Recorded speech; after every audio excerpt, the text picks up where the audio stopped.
Fala pessoal, beleza? Vamos para mais uma aula aqui. Hoje a gente vai continuar, né? A partir de toda aquela estrutura de layout que a gente fez do Figma, né? A gente vai continuar aqui, começando a nossa primeira aula aqui, falando sobre arquitetura de front-end, tá? Antes disso, não se esqueça, se inscreva aqui no canal, tá?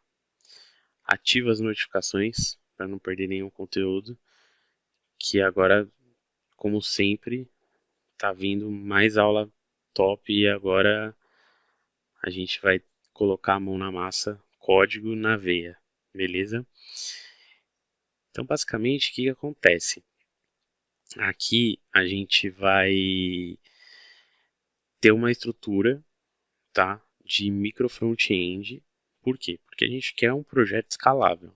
Então, quando a gente fala de escalabilidade, a gente tem que pensar muito tanto em microserviço quanto também hoje se fala bastante e é comumente visto o micro front-end. Aqui eu estou usando uma arquitetura com uma tecnologia chamada SingleSPA.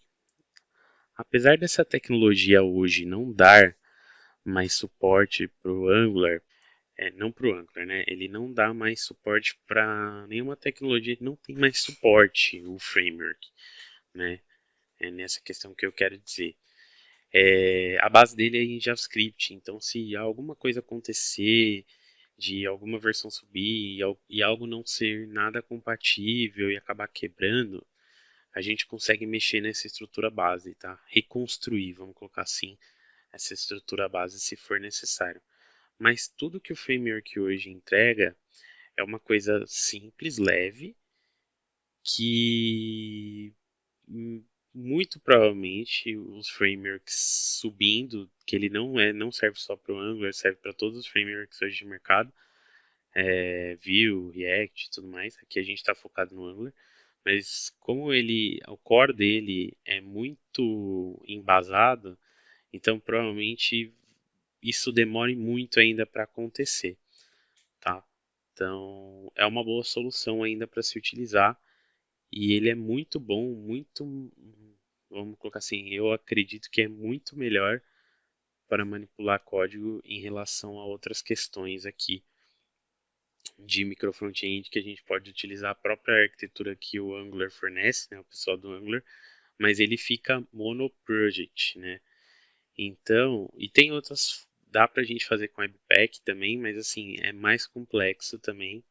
Então aqui foi a solução que eu achei mais simples. Inclusive foi uma solução também que eu dei a ideia na época de tecnologia, dei a ideia de projeto, mostrei um pouco do meu projeto e foi na empresa que eu estava trabalhando e eles compraram a ideia e pegaram essa tecnologia, estudaram também que nem eu, criaram um projeto vendo muitas coisas do que viram no meu, mas criaram um projeto do zero com a tecnologia e ficou ainda melhor do que o meu. Inclusive, depois vou trazer coisas para cá que eu aprendi com eles, que esse mundo de tecnologia é isso aí, é um jogo de um aprendendo com o outro, tá? Então aqui basicamente como vai funcionar.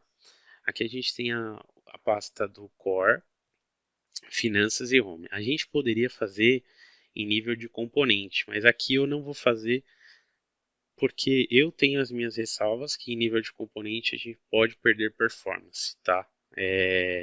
Não necessariamente tem que ter um estudo de caso a caso. Nesse caso aqui não iríamos perder, mas também não tem necessidade de a gente descer tanto, tá?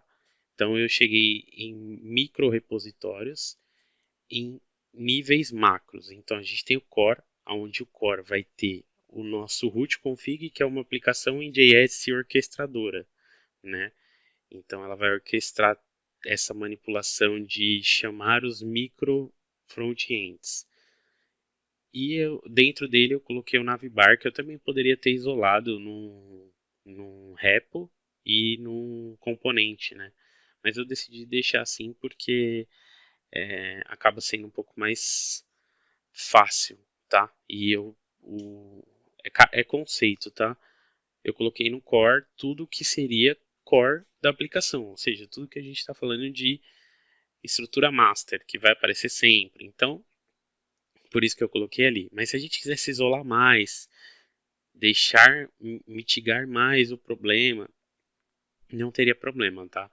Em isolar isso em outro repo, deixar ali isoladinho, não, para não afetar o core, ninguém mexer no core, então não teria problema nenhum, tá?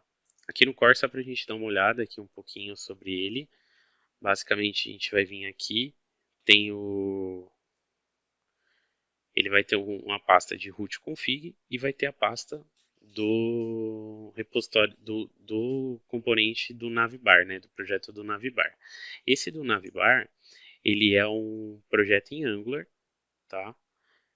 E normal, básico. A única coisa diferente é que ele tem uma pasta de single SPA, que é a tecnologia que a gente está utilizando, e a gente tem também uma pasta aqui dentro de módulos que a gente chama de empty root, que é uma pasta que o single SPA, quando a gente não está falando de um módulo lazy loading, a gente precisa dela para poder meio que setar uma rota vazia para o single SPA meio que fazer um gatilho entre eu tenho uma rota, eu vou jogar nessa rota vazia e vou chamar a sua rota interna a partir dessa rota vazia. Então é como se ele fizesse um mock de hash interno, tá? Basicamente isso. E aqui a gente está falando do root config, e o root config é uma aplicação em JS que é estruturada do próprio Single SPA, na documentação do framework do Single SPA. Eu vou deixar aqui embaixo também, no vídeo, a documentação do framework. E aí aqui a gente tem, né, a index, que seria o nosso orquestrador e como a gente vai montar essa página base, tá? Isso daqui eu vou evoluir depois, foi uma coisa que eu vi com esses meus colegas que fizeram uma arquitetura muito legal também. Então isso daqui depois eu vou evoluir para uma página isolada, eu vou isolar essa parte do HTML, a parte dos imports também eles conseguiram solucionar uma parte ali da gente conseguir colocar em um arquivo, então foi bem legal, tá?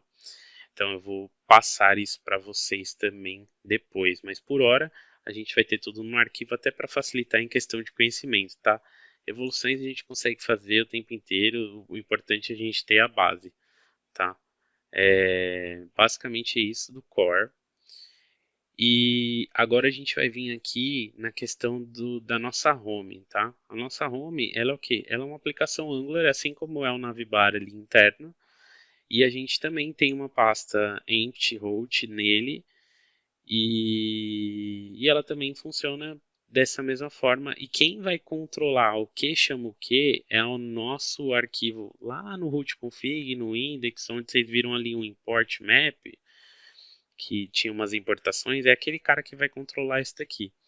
Eu vou mostrar para vocês, mas só para vocês verem, é uma aplicação Angular aqui, ó. A home não teve problema nenhum. Aqui a gente está falando sobre uma aplicação normal. A única coisa que a gente tem é essa parte do single SPA, que depois eu vou entrar um pouquinho mais em detalhes quando a gente está falando, estiver falando das aplicações em si, né? Quando a gente estiver vendo as aplicações em si.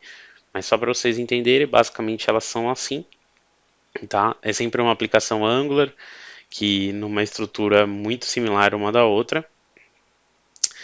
E aí para vocês verem a questão do root, como que funciona, como que eu chamo, né, uma para outra, enfim, dentro desse arquivo root config, a gente tem aqui dentro de src, a gente vai ter um cara chamado import map, que a gente pode externalizar depois ele e não tem problema, tá?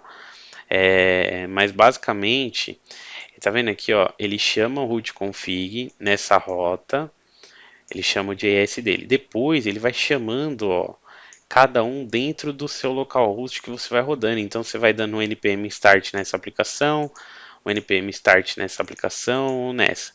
Se eu não der nessa aplicação e eu não tiver nessa rota, não tem problema, a aplicação não vai parar. Então essa é uma das mágicas do micro front-end, inclusive com esse framework que é uma coisa muito legal. Então se eu não rodar o resto da aplicação não vai parar. A gente tem o resto rodando, tá?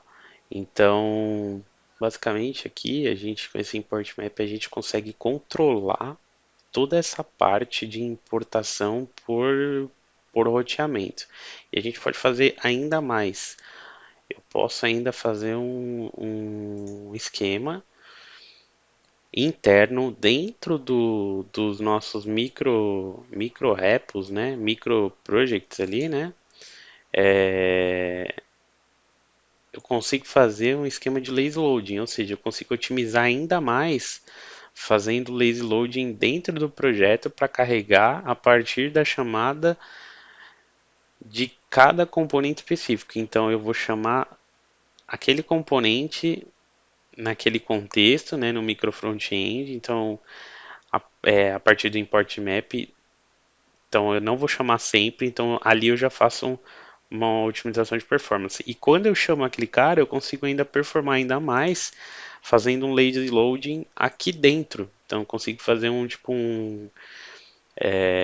trazer esse contexto nosso de lazy loading, né, das nossas aplicações aqui dentro do nosso micro front-end. Então isso é muito legal, tá? Eu entrei aqui errado, mas é só a gente conseguir, se a gente vier aqui, ó, no módulo, eu estou fazendo um load children e eu estou chamando esse cara. Então isso é muito legal, tá? É uma das coisas bacanas que a gente tem em relação ao micro front-end, em relação a esse tipo de estrutura que eu estou propondo aqui para a gente seguir. Tá certo, pessoal? Então é isso aí, eu agradeço e vamos para a próxima aula. Até mais.